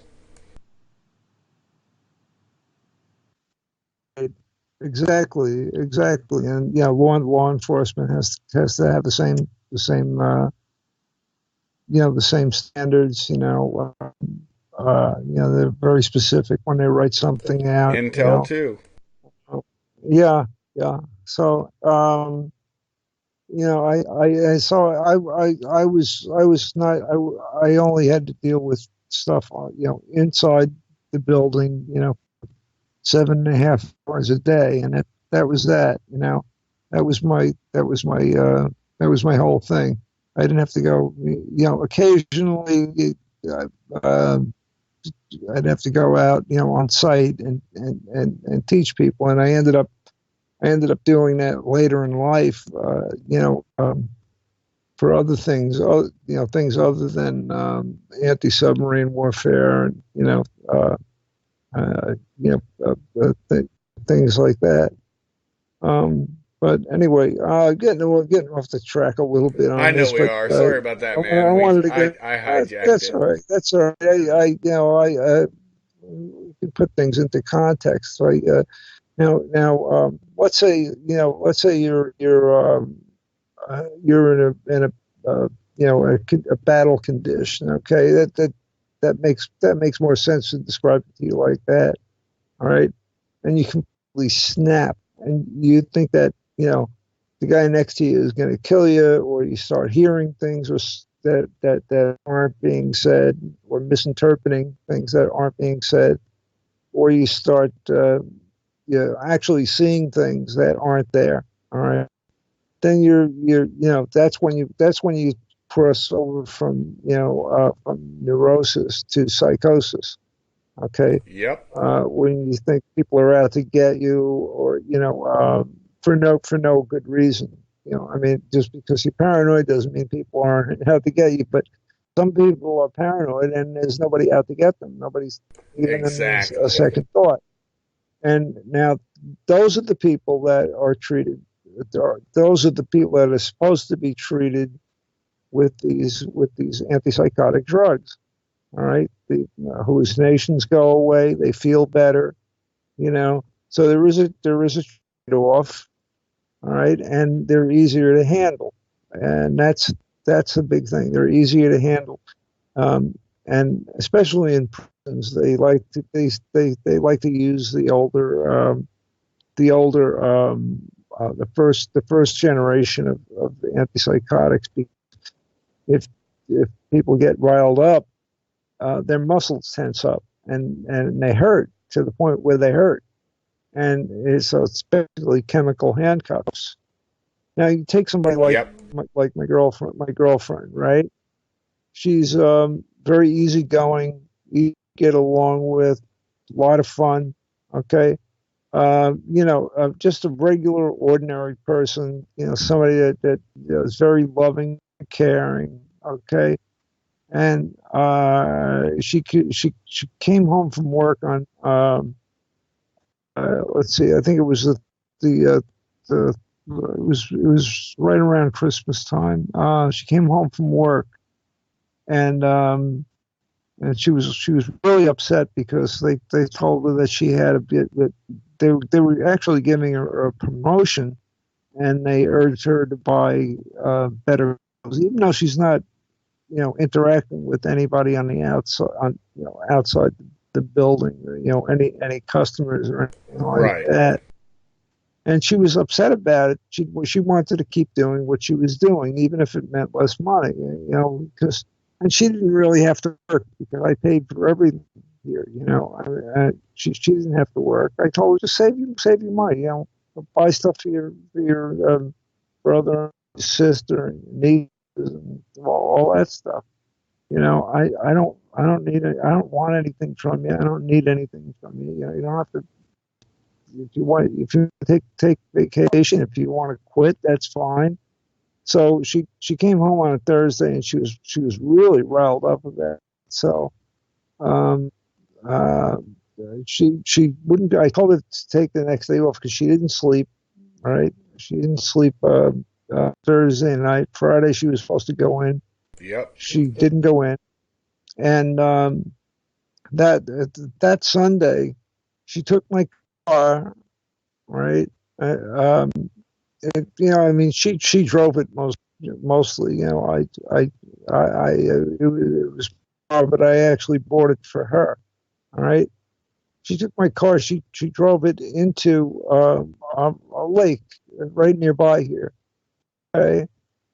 And by the time they were done with her, what they did was they locked her in a room for 2 days, and they told her that she did it on purpose, that she tried to commit suicide. In the meantime, they're loading her up with antipsychotics. Now she was well oriented in time and space. She knew the day. She knew the day. She wasn't hearing anything. She Right. wasn't having any auditory or visual hallucinations at all. Okay. She didn't think anybody was out to get her, but she didn't like the way she was being treated at work, and she thought that people were talking about her behind the back, and they probably were, because she's 20 years older than than some of the people that are that that that that work with her. Okay, so I'm sure she didn't really appreciate that, She has a lot more maturity and than they do, and they're trying to right. judge her and be assholes. I get what you're saying, man. Right. So, but it wasn't a situation like where she thought we're plotting against her or anything like that. Right. No, I It's get just it. she thought she rightly thought that they wanted to get rid of her because she was approaching retirement age. She was at the time 60, I believe. She wasn't quite 60. And she was probably And a rock as an individual, a person that you could stand by and would stand by you oh yeah, forever. Yeah, oh I yeah, believe it. yeah. Yeah, she took care of me when I was really really sick, when I broke my leg. I took care of. We watched out for each other. Nothing ever came between us, and I can honestly say I never cheated on her ever. All right, even I had many many chances. If you All say right, it, I believe it because you're yeah, that kind of I guy. I can honestly say that I never ever once, I never cheated on her. Okay, ever. So she wasn't worried about that or anything like that. And she was more concerned with my health than anything else. And she was going to actually leave work so that she could help me out. And I said, it's not necessary. If you want to leave, just leave it. Anyway, she ended up in a psychiatric ward in a state-run facility. All right. They brought her there by ambulance, and it just happened to be the next hospital on the list. Because the car she drove it in right up to the roof. Okay, and but she got out of it. She wasn't hurt at all physically. Okay, She might have been so tired. I mean, that's the whole thing. What's the well, totality of it the was it circumstance? was it was it was it was it was like this. I think it was December 16th or 18th of 2018. All right. And as I said, she was a non-drinker also, and she had always been her whole life a non-smoker, and she rarely smoked pot. If we went to a concert or something, we get tuned up in the parking lot or something. That was very rare. That was like maybe 2 or 3 times a year. Get a little baked, go in, see the concert. By the time you come out, you're okay to drive, and everything's fine. But they never asked her for blood tests, or chemical tests or anything like that. It just wasn't that kind of job. It wasn't a big security issue. So anyway, after they kept her locked in a room for 48 hours, and they kept giving her injections of Haldol and Risperidol, Jesus and fucking Christ. yeah, and making her take lithium carbonate, which is a heavy duty. It's like the worst possible drug that you can give somebody for manic depressive That cocktail had to be psychosis. poison. Yes, and it was. It turned out that it was. All right, because then they shipped her out from there to another hospital. Okay, at the other end of Long Island, much closer to the city. All right, and they kept her there until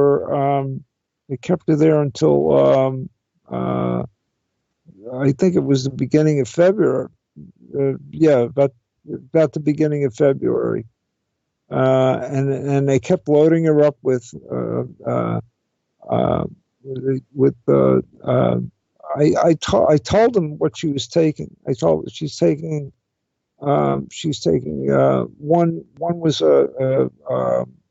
I don't remember the names of the drugs. One was an SSRI, right, antidepressant. One was an With SNRI. Tylenol? Jesus. Yeah, and the other one was I think Ativan or Xanax. I forgot which.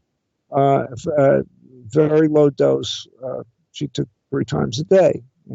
Twice during the day and once at bedtime. Right, and so when you stop taking benzodiazepine, if you've been on it for that long, yeah, you're going to have a really bad reaction to it. So I think they misinterpreted her reaction to not taking the benzodiazepine as psychosis, and they started lobbing her out with and they thought that she did it on purpose. They had her convinced that she drove into the pond, even though it was horrible weather. It was fogged over. It was raining and it was hail. All right, and it's at the bottom of a hill. The lake. It's a small pond actually.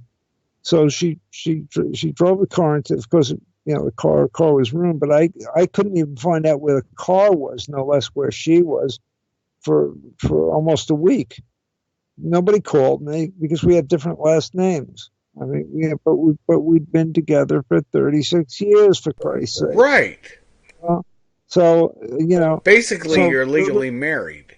Just like my mother never married Jack Swisher, but they were together 26 years. She died, and he died a month after her. So, I may not have loved Jack, but Jack was a good man. And I know he loved my mother. Yeah, he said he was like your major mentor, right?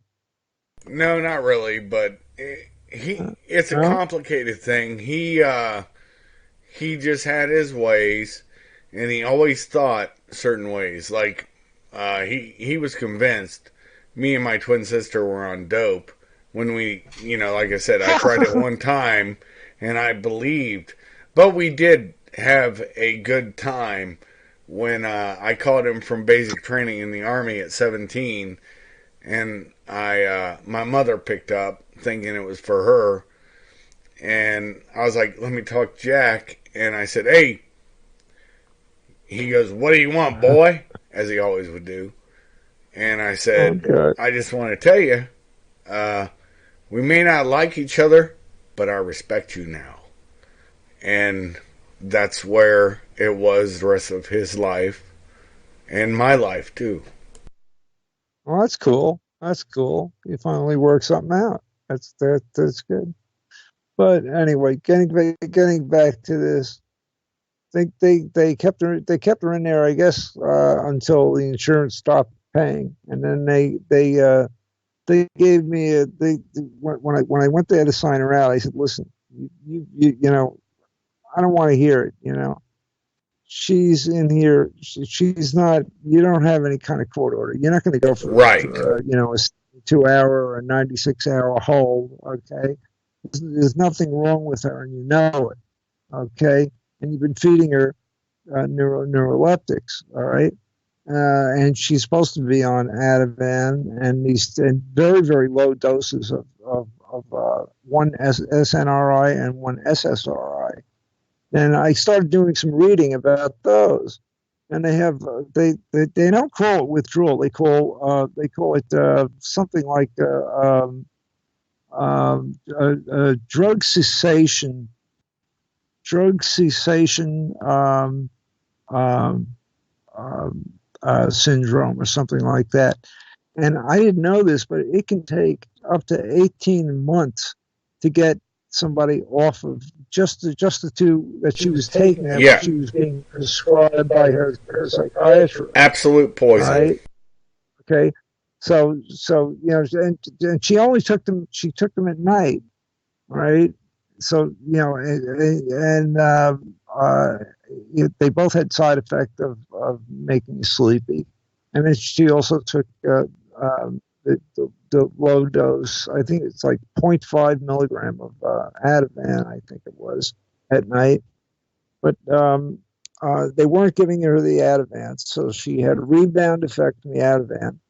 And they weren't giving her the other two, but instead they loaded her up on heavy duty neuroleptics, antipsychotics that they give to people who see things, who are violent, who intend harm to themselves or others, that sort of thing. Okay, Right. and they just kept her loaded up with that for almost a month. And when I took her home, she was a completely different person. She didn't speak very much. She wouldn't make eye contact. She was anagoric, which means she had no interest in sex or anything, or even just holding my hand. I mean, she was always very fond of our cat Porky. You've seen pictures of Porky, I guess, right? Oh yeah, Big, he's a black and cutie. white. Yeah, Yeah. yeah. I mean, the cat would jump up on her, and she wouldn't move. She wouldn't even look at him. She was just like completely like she was in another world. Excuse me. Wow. Sorry, man. Hang on. Sorry. No worries. No worries. I worry one thing, and you don't have to say anything, brother. I get where you're coming from. I love you. Don't worry, and I'm sure everybody in this audience feels what you're saying. I'll tell you. I'll tell you at the end. The bad part. What I haven't gotten to the bad yet. You go ahead. Finish your thought. I'll tell you. Say, I haven't even gotten to the bad part yet. All right. I'll tell you what I think, and it has to tie in with maybe it wasn't her, but they were targeting somebody else, and we both know the one political refugee that this is how you and I feel a kinship is with that refugee. You were not the first person to bring that up, and you will not be the last. Be sure of that. We know what's going on with that. But anyway, she's home for maybe a week, 10 days, and then she starts in with she's walking around in circles. She's just like she goes from the living room to the dining room to the down the hall, goes back in the living room, starts pulling on wires, stuff like that. She wouldn't eat. She wouldn't make food for herself. I had to make her food, and it's difficult for me to move around. All right, my hands are all clamped up with arthritis. My back hurts all the time. All right, so it's very difficult for me to do stuff. But I was making her. I was getting her to. I practically had a spoon feed her, breakfast, lunch, and dinner. Okay, so it became very difficult, and after a while, she would start walking around, and then she would start opening doors and leaving them open, or opening the refrigerator 50 times, inside of 2 hours. opening the door, closing the door, that sort of thing. She would start to look for something and then forget what she was looking for, that kind of thing. So I couldn't deal with it. I had gone now 9 days without sleep. All right, it was nine. I was on my ninth day without sleep. I was ready for death. All right, my eyes were sunk back into my head. I had rings under the rings on my eyes. All right, and I'm in pain. All right, and I'm upset about this. Right, so I called her. I called her niece.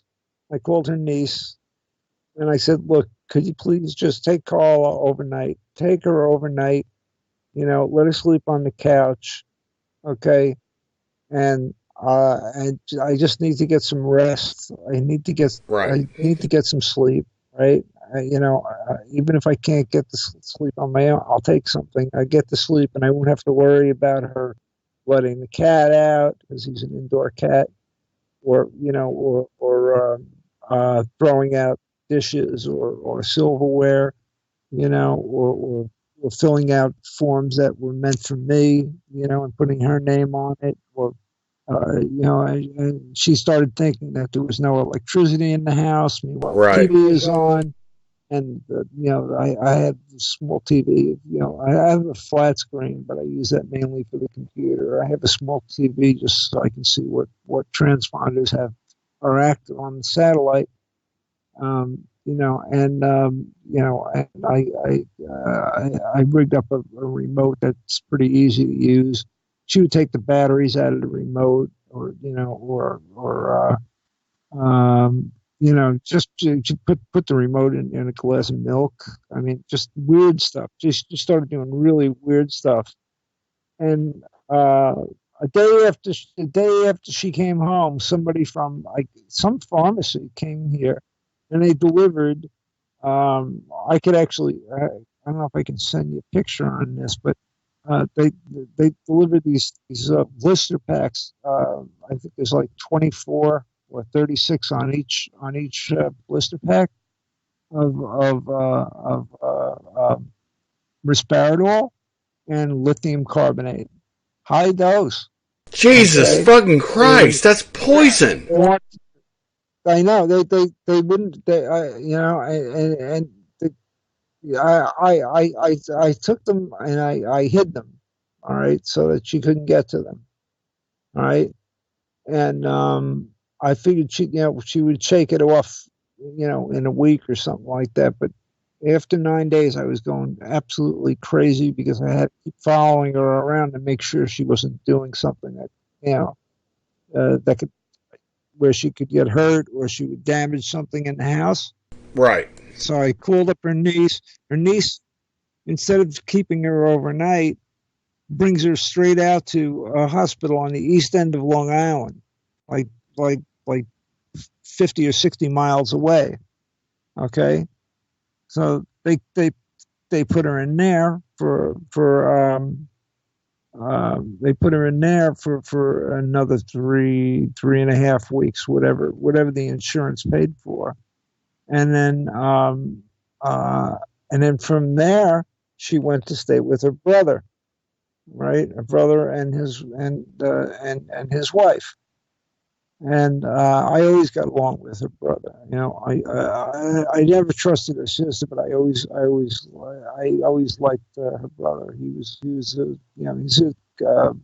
in construction, and he's a nice guy. Just generally a nice, mellow, easy-going dude. He helped me I get fix up that. my Yeah. house. Yeah. So so but they end up they wouldn't call me. They called the sister. She didn't want her. They called her brother. He had to take a day off, go all the way out east. All right, and he lives west of me. Okay, so he had to go about 70 miles.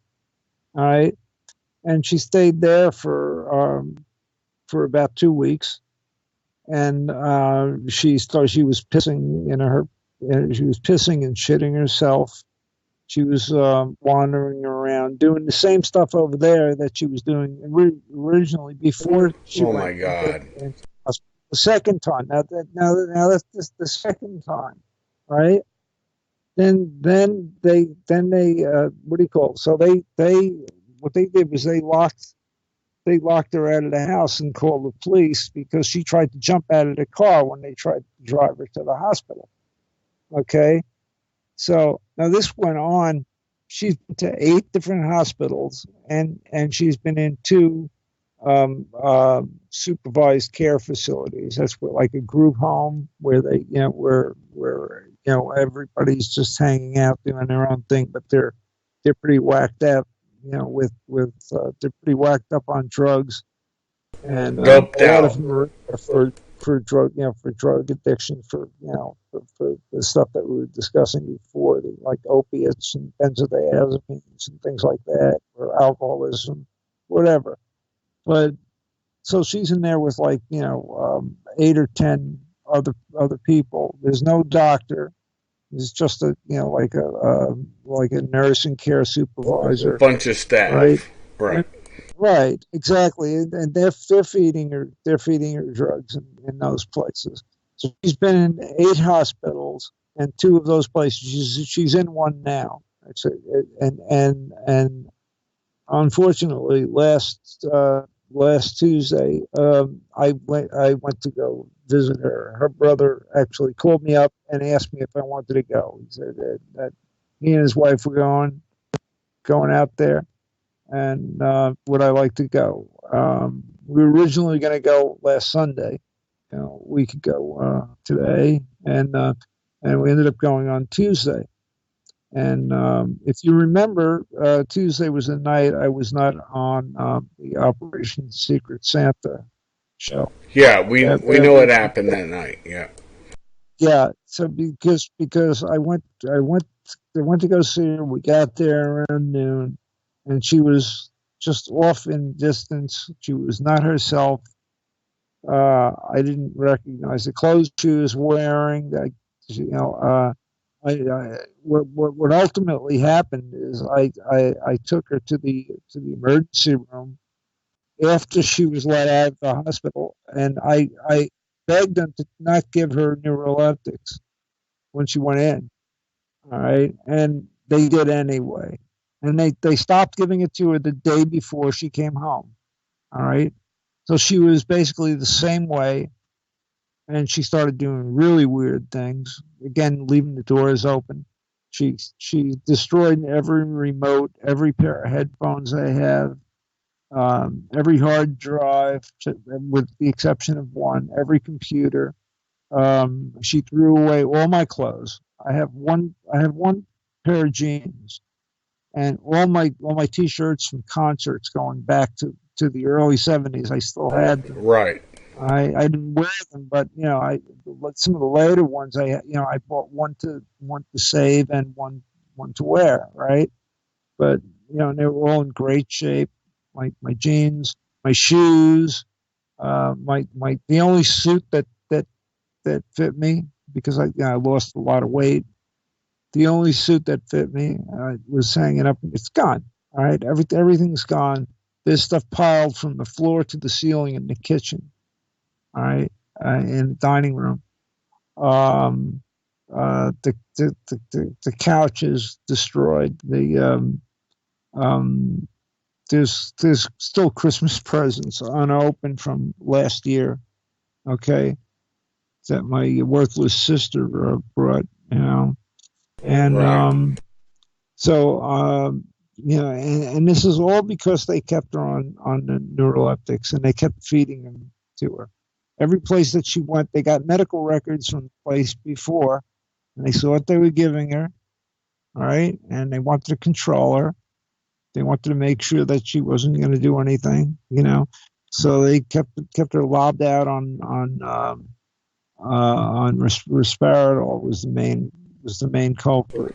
And that's a Okay. horrible drug if people look that up. If you guys see what they put her on, that is not something you would put somebody who is functional and maybe slipped on ice, went into a pond, and Right, you start throwing exactly. them on that, and then throwing SSRIs and all kinds of uptake inhibitors. It's just Right. wrong. It's wrong, and Oh, yeah. The first time she came home, in fact, what she got was something called neuroleptic malignant syndrome. Okay, it's also called serotonin storm. It's where your serotonin level goes so high, yep, okay, that it can actually it can kill you. You can die from it. She had the fever. She had her elbows were like bags of blood. Okay, they were just like loose, limp bags of blood. You know, and she couldn't focus her eyes. Okay, and and once her fever got over 100, that's when I took her to the hospital, and they gave her antibiotics, and of course the same crap that, which I didn't get filled. All right. Um, and then she wouldn't take the antibiotics. She wanted milk. All right, I had a carton of milk in the refrigerator. And there's a big warning on the label: do not use dairy products with this medication. Right, because they couldn't find right. an infection. Right, her fever spiked at like 106. All right, and if you look at what neuroleptic malignant syndrome is, that's what happens. You have a high fever with no bacteriological cause. Okay, all of these symptoms: muscle rigidity, the paradoxical reaction. Where the what's supposed to be a major tranquilizer turns you into a motorboat, basically. Okay, and she went outside. She started cutting down milkweed plants Right. with a bolt cutter. Okay, she got a bolt cutter out of the garage, and she started cutting milkweed plants down with a bolt cutter. Right. I mean, it was just the most insane thing you could Out of imagine. control, right. Just completely out of control. And when I went to see her, she was like, "Oh, yeah," she didn't remember if I was alive or not. She thought the house was flooded. She thought that the electricity didn't work, that there was no heat, and I've never, ever, ever, ever not paid a bill on time. So Okay, in my somebody life. who was perfectly lucent becomes Yeah. somebody that's totally. See, that's why I say, look, well, you and I, we don't have to get into this. We'll do it another time. But, folks, if you don't think people can go after you by going by proxy, I think this is the biggest thing that will prove that point. And that's all I'll say on this. And you can finish it out because we're going to have to shut this down. Okay. I just want to warn people about this. If you're ever evaluated or anything like that, you're allowed to refuse medication unless you've done something harmful or you tried to harm yourself. You are allowed to refuse medication, and you better damn well know what you're taking and in what combination. I agree Uh, with you wholeheartedly. so, It's horrible, man. I mean, the stuff yep, they put you through, and yep. we will do a show on the political refugee, but that's not what this is Oh about. yeah. It's about the poisons, and the one thing I told you. Uh, here's And the the doctors are rewarded. I'm sorry they to are. interrupt, Kaiser, but the doctors are rewarded. if they prescribe a certain number of these things to people in a hospital, and they force them to continue taking them outside, they fly them to the Bahamas, or to Spain or wherever. They have these extravagant A parties. visa and have a Okay, good party, right? I know what you're talking about. exactly. Or, where they give them, they buy them a car, or whatever. And doctors are making plenty of money. They don't need to be influenced by pharmaceutical companies that are trying to get, make something for worldwide use. You know, Well, we're not it's talking about it's a Ford Focus car. We're talking Mercedes or yeah, BMWs. I yeah, mean, that's real. yeah, yeah, yeah. You prescribe X amount of this, and we'll fly you to Germany and send you home with a brand new BMW. You know, it's always been like it's been getting worse. I think since the '70s or so, and now it's out of hand. Psychiatry is a new religion. Whatever a psychiatrist said is gospel truth. They're allowed to testify in court, and we both know somebody who is in that situation. There's nothing wrong with him. Yep. Doctors are testifying that he's a danger to himself and others. Okay, they're lying flat out so that they can keep him there and get his pension and his disability income and Medicaid and Medicare and all that stuff. And they justify it by just having two psychiatrists agree on something. Sounds All very right. similar to the red flag laws of today that they're trying to push. And that was my warning when we were talking about it. It's apolitical.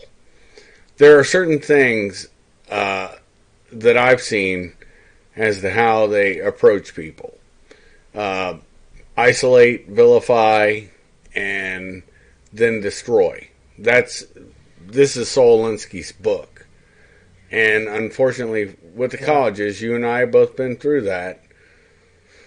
A lot of the people there believe in Saul Alinsky. I know you're not a communist. I know you're not a socialist. I know you're a good man. And here's the problem. I would never submit to a communist government. I know you wouldn't. Because individuality is the most important thing we can have. And that's why I love you this much. I mean, that's why the other night I had to bounce out of WPRPN's Secret Santa, because I was saying liberal's not the same as a progressive. And it's because progressivism, in my opinion, and you can disagree with me on this, and we're okay, it's not the same, or progressive is a regressive. They want to go back to, I believe, the Dark Ages. And that's my opinion. You don't have to agree with it. But my greater point is that even in the law enforcement officers community, federally even, and these are FBI stats, the people that go out on these mass shootings, they're always, or mass violence, however you want to put it, stabbings, shootings, whatever.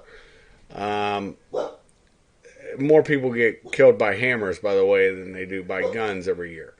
But the point being is that they have one thing in common: SSRIs and other neurological drugs, and they're all under some sort of psychiatric care.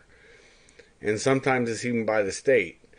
And I can't think of the name of the organization now, but there was a Marine who was arrested because he made a post about Obama. Who cares? I'm not being political. I'm just saying that's what he did. And the next day, he had the police show up. And he looked disheveled, whatever. They put him in. His mother couldn't find out where he was for 4 days.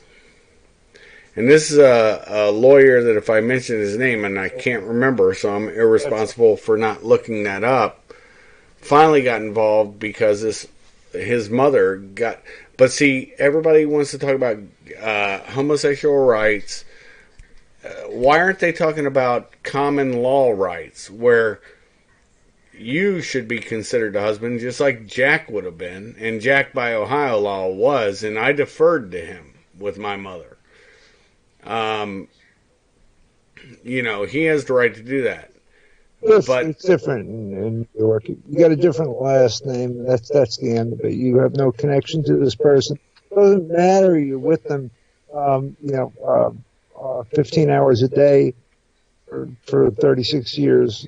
No, sorry, too bad. Right. That's that. Yeah, it's horrible, and that's the problem that they're not seeing. Is they're so focused, micro-focused on these special interest groups that they're not taking... Look, America has a beautiful amount of all kinds of people together. And, Jack and my mother probably weren't always politically the same. And, because of Jack, I was a union iron worker and able to put myself through college.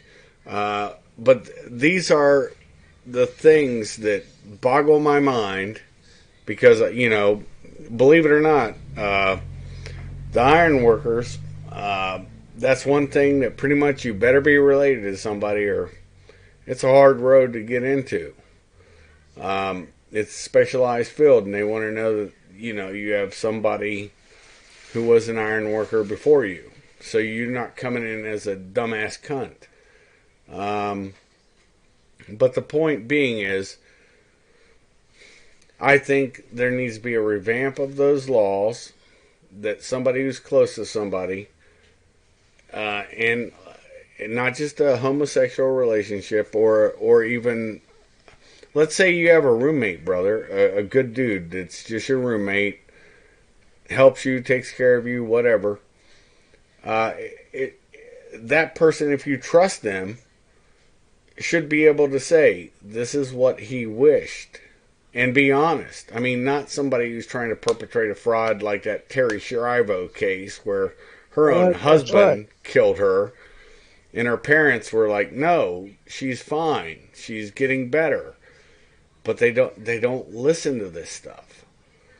And I don't know, man. There's got to be a revamp on this stuff and get back to basic humanity. And even with that one case, they're taking it too far. Yeah, it's too far by putting too much power in the hands of psychiatrists and psychologists that don't, they'll examine somebody for 5 minutes, 10 minutes, ask them a few questions, and then immediately prescribe whichever drug happens to be paying the most if you prescribe it. All right. And that's where the problem lies. I think. I think something's got to be done about the veracity of their qualifications. I agree. And their interaction with the with drug companies and with hospitals. Who stock this? They stock the they stock up with this stuff because they know that the doctors are going to prescribe it, so they buy tons of it, and you can't get around it. And look what it did to my girlfriend. It's a sweet girl, she's 61 now, and I'm a couple of years older, and she doesn't. I mean, if you ask her a question, it might take her 5 minutes to respond, to even acknowledge that you asked the question. So the psychological community basically made her a zombie. And that's wrong. Exactly. Yeah. The psychiatric communities and the pharmaceutical industry, they work hand in hand to make sure that people are under control, and that's the key thing here. They want to make sure people are under control. They don't want you to make your own what do you call it, to grow your own pot. They want you to go to a dispensary. They don't want you to smoke. I can understand this health aspects of smoking, but it makes it, make something illegal. People are going to want to try it all the more. Okay. And you gave that same example before. Adds that mystique. With marijuana. Right. It adds to the mystique of it. Like marijuana. Well, Oh yeah, yeah. I wanted to check it out. I didn't try it till I was in college. I was like 20 years old. But the time, first time I smoked it, and I didn't even get high. You know, it has to build up a little bit in your system, and then you feel something. You know, but it's not the same for everybody. And now kids are using using nicotine. They're abusing nicotine, which is the most the most addictive drug on the planet, in my opinion. I've never tried cocaine. I've heard cocaine is pretty close, but um, you know, it's something. It does damage to every vital organ of your body, from your lungs to your kidneys, everything. Okay, and instead of educating people, they discourage people, making it illegal. Making it illegal is drawing more kids towards it. I Adds to right that damn because mystique. Yeah. yeah, every one of my friends when I was in high school, every one of my friends drank at least beer. All right, didn't always they'd get drunk now and then. I didn't particularly care for it. I didn't care for alcohol, and I explained to you why. Because the mystique was taken away when I was very young. You know, there was always alcohol around in an Italian household. There was always wine, there was always liqueurs, stuff like that. So it was no big deal to me. It was no mistake to me, and I just didn't want to drink. I didn't drink. I would go there, I get and I'd it. order one. You remember the short beers? They were like 5 ounce in a little glass. I'd order one of those and play pinball all night with my friends. You know, on a Friday night if I wasn't playing music somewhere. Well, uh, That, that's what I would have. on You know, another, I had one of those little short beers. I nurse it all night and leave like $5 tip for the bartender because I was really drinking. well, I brought this up on one of my other podcasts, or the same podcast you're on now, but on Kaiser's Castle. But it was about gray man stuff, and it's about if you have to be lucid, order your shot. Get yourself a Diet Pepsi, a Coke, whatever, Mountain Dew. I don't care what it is. Have both of them in front of you. You can nurse that shot of whiskey all night long. Sit at the bar. You have a total 180 behind you because you're at the bar where there's the mirror. You can see everything going on behind you, and you're lucid. And if something breaks out, you can get, if you have a client, you can get them out with no problem. If you don't have a client and you're doing a different type of op, an intel, whatever, information gathering op, you just slink out. You just, you know, Doctor Who out of it. So, there's a lot of muff fake out there, where dudes are like, well, I got to sit where I can see every door. Well, that's kind of nice, but you want to see what's coming on behind you. And until you leave that bar stool, you'll see everything coming up behind you. And that's a fact. And I've done one with Georgios on that. I'm sure you're schooled in different things on that. So I guess Unfortunately, yeah, I had to be, but so the great it was time off from work. Let me put it that way. yeah. In fact, I was supposed to get a gun. I was supposed to get a gun. I was, they had already filed for a pistol permit. We were supposed to go get a gun, and we get reimbursed 90%. And they had it set up so that you walk into the place, you buy it, walk out, and you had to walk back in, buy at least one box. I think they call bricks of a brick of ammunition for it, right? Because you couldn't buy the gun Right. and bullets at the same time. I didn't want to have anything to do with it, so they made me go for martial arts training Well, instead of having to carry the gun. that's good So stuff. I like that. I'll have you on my martial arts podcast that I'm gonna start doing. Just esoteric shit. You'll like it. It's a whole different branch. I'm gonna make a total MA and uh, podcast on that just to explain things in a different depth. I always have to compartmentalize because that's how my mind works. But you already know why. Um, but this has been, in my opinion, a great show, Joe. And it always is with you, brother, because you're honest. And folks, you don't have to agree with anything Joe or I say. Please listen to the words. These are two people that respect each other and call each other brother. And that's why that night on the Secret Santa thing, I was stepping up to defend, and all of a sudden somebody gets ass hurt because somebody says liberal. I didn't say liberal. And I'm like, it's not the same thing. And he just wants to go on his little diatribe. And honestly, I ain't got time for that.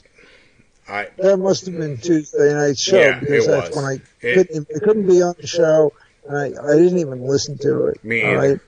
right? I still haven't listened to it, so I believe I believe you about that. But that was the day that I visited Carla, and I hadn't seen her since September, and Right. to see her like that, it was an awful experience for me, and I couldn't shake it.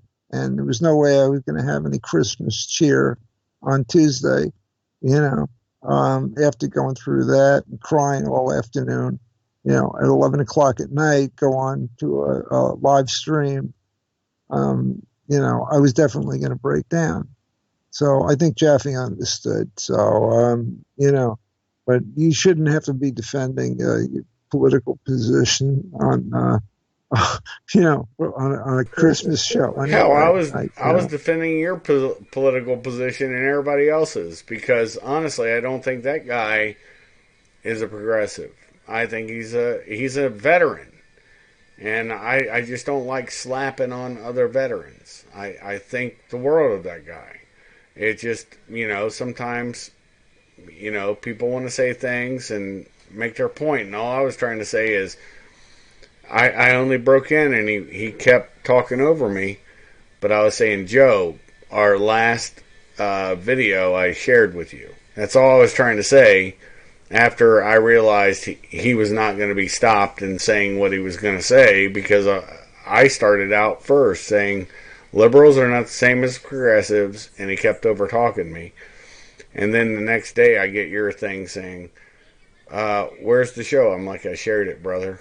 And that's the thing. I mean, it's just gotten to a ridiculous point. But the 5G show you're talking about, right? Who? What? I asked you about the 5G show or something like that. Yeah, the 5G show. Yeah. Yeah. And I was trying to answer you because I saw you were getting upset with it too, because it was mental masturbation. It was a conversation. Somebody just jumped in. That's why I don't like going into big groups. A couple people are fine, 2-3 people. But when you get a bunch of people in, everybody wants to shout over them and be right. I don't have to be right. I can be wrong all day. But the thing is, you can still have a civil tongue. And you don't need to trigger other people. But absolutely. But my greater point on this one, to close this show out, is, folks, you can see two men that respect each other highly, that realize you don't have to agree with everything. You'll find more agreement with people you disagree with than you ever knew if you just conversate with them. And this whole bullshit where they try to say, oh, you got to push your agenda. No, that's tribalism. That's what we're seeing today in America on both sides. And once you realize that and you have a steady conversation with a human being, you realize the humanity of everything. And I guess that's my greater point, is feel the love, feel the realness of everybody, and stop the bullshit. The floor tile's loose. So, with that being said, you want to plug anything, Joe, before we close this thing out, brother? Besides I have nothing to plug. WPRPN, you'll find both of us on Operation World Pirate Success. Radio Podcast Network.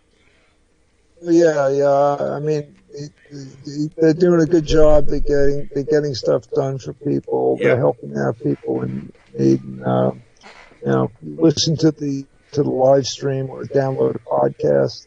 Yep. You'll get a lot out of it, I think, and it's a worthy cause, and you don't see money being paid to people that want to operate a station, or or they're subservient marketing people or anything. We it's all done basically by a handful of people, and they always end up at a loss. Unfortunately, every year they always end up at a loss every year, and but people get help every year. So that's the only thing it's not even mine, and I'm plugging it, and I have nothing to plug. I mean, I do music and stuff, and I give it away. I'm just stoked that somebody wants to listen to something that I created, or watch a video or whatever, Hell, you've shared a lot of your stuff with me. I like it. I would love to use some openers from your stuff. I just don't know what to pick. There's so much of it.